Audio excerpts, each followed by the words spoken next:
ઘણી બધી એવી ડિસીઝ છે કે જે આપણા માટે બહુ જ હેલ્ધી છે, પણ એ આપણને ખ્યાલ નથી હોતો. એના વિશે આપણે જાણવું, સમજવું ખૂબ જ જરૂરી હોય છે. અને એના માટે અલગ અલગ પ્રકારના ચીલા, એટલે કે અલગ અલગ પ્રકારના પરોઠા પણ તમે કહી શકો છો, અથવા તો અલગ અલગ પ્રકારના થેપલા પણ તમે એને કહી શકો છો.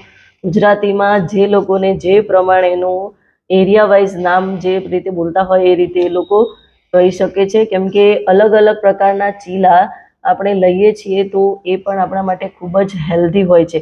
પણ એને વધારે હેલ્ધી કઈ રીતે બનાવવા જોઈએ અને કયા ચીલા આપણા હેલ્થ માટે સારા છે એ પણ જાણવું ખૂબ જરૂરી છે.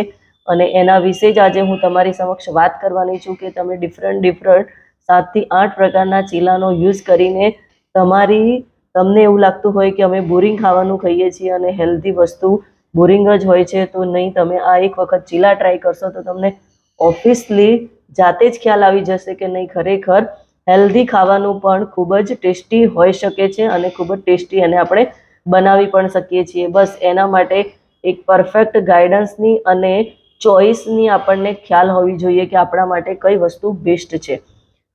તો આપણે બધા ચીલા વિશે તો જાણીએ છીએ, અને એમાં પણ મૂંગના ચીલા એટલે કે મગ દાળના ચીલા જે છે એ આપણા માટે ખૂબ જ બેસ્ટ છે. અને મગ દાળની સાથે સાથે આપણે એની અંદર ચણાની દાળને પણ એડ કરીને ખૂબ જ સરસ પ્રોટીનવાળા આપણે ચીલા બનાવી શકીએ છીએ. અને એને વધારે આપણે પૌષ્ટિક બનાવવા છે તો એમાં આપણે ગ્રીન સબ્જી જે પણ આપણને અવેલેબલ હોય, જે એમાં આસાનીથી મળી જાય છે. ધારો કે તમે એની અંદર દૂધી પણ નાખી શકો છો, ગાજર પણ છીણીને નાખી શકો છો, બીટ પણ છીણીને નાખી શકો છો. એટલે આપણી પાસે ઘણા બધા એવા ઓપ્શન છે કે આમાં આપણે હેલ્ધી વસ્તુ એડ કરી શકીએ છીએ.